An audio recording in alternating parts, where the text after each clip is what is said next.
Hi, my name is Jared Micklejohn, and this is my commercialization in sports project. Um, Commercialization in sports.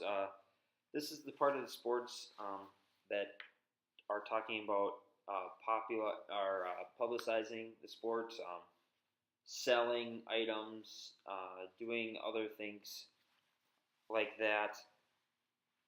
The NCAA is the topic I'm going to talk about because there's a major issue with college athletes being paid, and I am going to explain to you about that.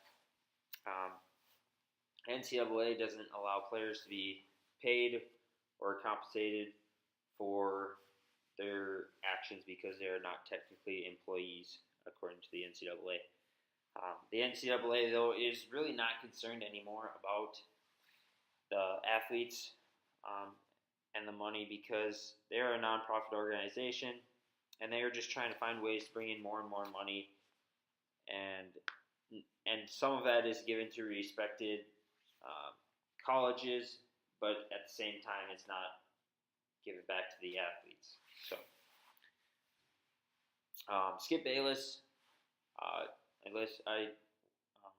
read an article he had, and he said that the athletes should be paid because of these new NCAA football college playoffs.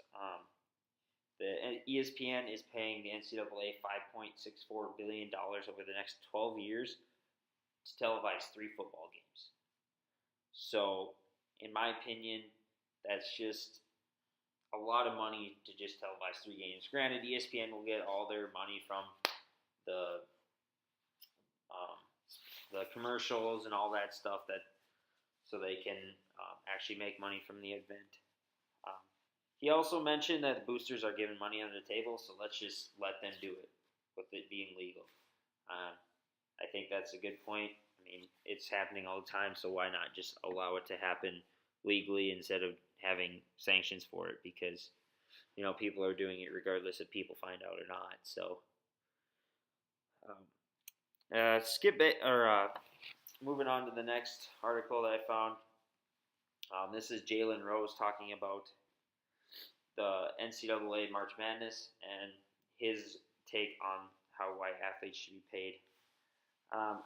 The college athletes should be paid because NCAA just signed a 14-year deal for $10.8 billion with CBS and Turner Broadcasting Sports to show that to televise every game over the March Madness season. Now, obviously, March Madness is a big thing, so having CBS and the Turner Broadcasting Network allow them to have it is huge for their company. One. So, and he also mentioned how all coaches and staff in the athletic administration is being paid determined on how they do. So regardless, the athletes don't get paid or whatever, that's not a big deal because they're the only ones that are worried about getting fired and hired. They're the ones getting paid based on how many wins they get in a season and how successful they are over a season. The last article I found was talking more about some of the expenses that college athletes have to take in just to attend a school and then play the respective sports. So if athletes that are going to college, and unless they get a full ride to go to that school, they could be paying up to $20,000 a year. So over 3 years, if they go pro after the 3rd year, or if they stay the full years, they could be paying probably between $40,000 and $80,000 to $90,000 for their schooling. So I don't think that's necessarily right. I think that's something that we need to take control of and help them spend money for that. Because if you think about it, Division I athletes are spending probably 60 to 70% of their day either studying film, going to meetings, going to workouts, going to practice, just to make sure that they can stay keep their skill level up. So I think that is a big thing for them. And if you think about it, an athlete at these schools, it's their job to play football, basketball, volleyball, whatever their sport is. Like, it's their job to do that, and they are only helping their school make the revenue. So I think that's something that needs to really be looked at.